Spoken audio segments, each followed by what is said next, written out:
Hey everybody, thank you for joining me again. I have another crochet tutorial. This time it's not a tutorial for a new granny square pattern. It is going to be showing you a specific stitch from a granny square pattern that I just completed. So I just completed this really lovely granny square using a pattern developed by another fiber artist. This is Lightning Strikes that was put together by Chris Kellen. And the pattern is available on Ravelry. So I would direct you to Ravelry if you're interested in making this granny square. I completed this granny square to go along as a companion piece to Nettle and Bone by T. Kingfisher, one of my favorite books by one of my favorite authors. And I really liked the high contrast between the colors that I chose for this granny square, the really lovely green and blue and gold, kind of dramatically contrasting with or broken up by this lovely dark brown border with these really cool pokey kind of motifs that pop in. That is supposed to be evocative of lightning striking, as in the title of the granny square pattern.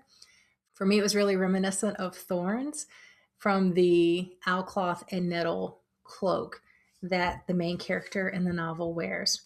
So the particular stitch we're going to cover in the tutorial is the front post triple crochet stitch. The lightning strikes pattern is written using English notation, in which they refer to this as a front post double treble crochet, but in US terminology, this is a front post triple crochet stitch. It's really useful for adding high contrast elements like we see in this granny square, and also featured in another pattern that I just completed with this baby blanket I'm making for a friend of mine that has, I'll show a closer picture of this in the tutorial, but it has this really lovely bunny motif where the ears and the silhouette of the body are made using the same stitch.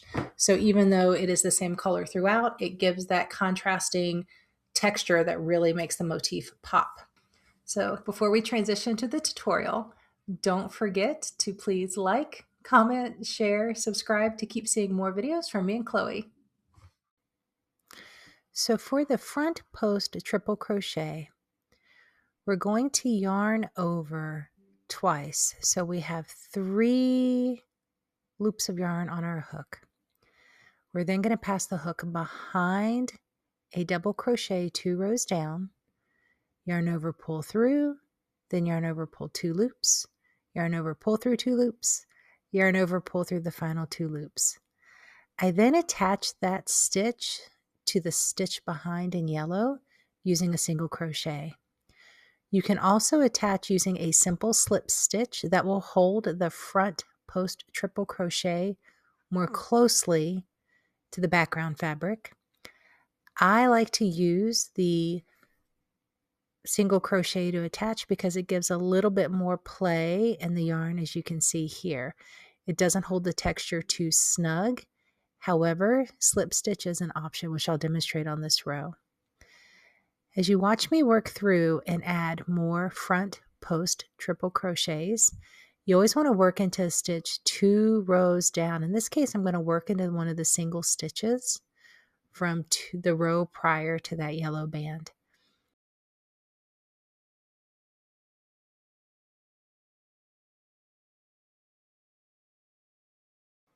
I'll continue working along this row in single crochet till I reach the next spot where I'd like to do a front post triple crochet.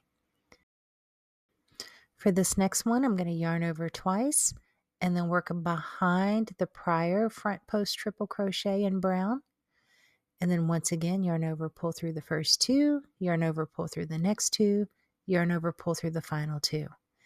And then I'm going to join with a slip stitch to the stitch immediately behind. Again, just illustrating that the slip stitch is also a possibility for anchoring that stitch. It holds it a little bit closer, a little bit tighter than putting a single crochet behind there would. And then I'll continue along the row, once again adding the front post triple crochet either to an upcoming single crochet from 2 rows down like I'm doing here,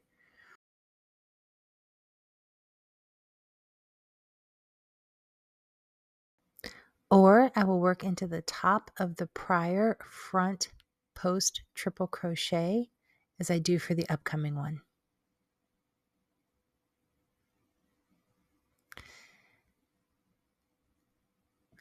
And then once again, just continue working along, single crochet in the brown until I wish to place another front post triple crochet. It's a great way to add that pop of color, that contrast, or texture. Again, yarn over, pull through 2 loops, yarn over, pull through the next 2 loops, yarn over and pull through the final 2 loops, and then anchor to the row behind using a slip stitch, and then continuing onward.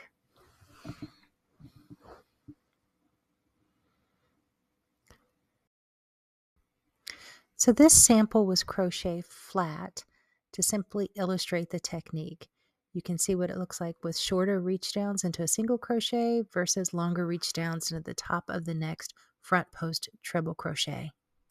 Of course, for the granny square, we worked going around the square to provide the rounds with the motif of the thorns or the lightning reaching into the center of the square. When done in all one solid color, the use of the front post triple crochets adds interesting texture, which can be patterned into motifs like the bunnies on this blanket. Now stay tuned a little bit longer to watch Chloe frolic outside in the snow on this late snowy February day.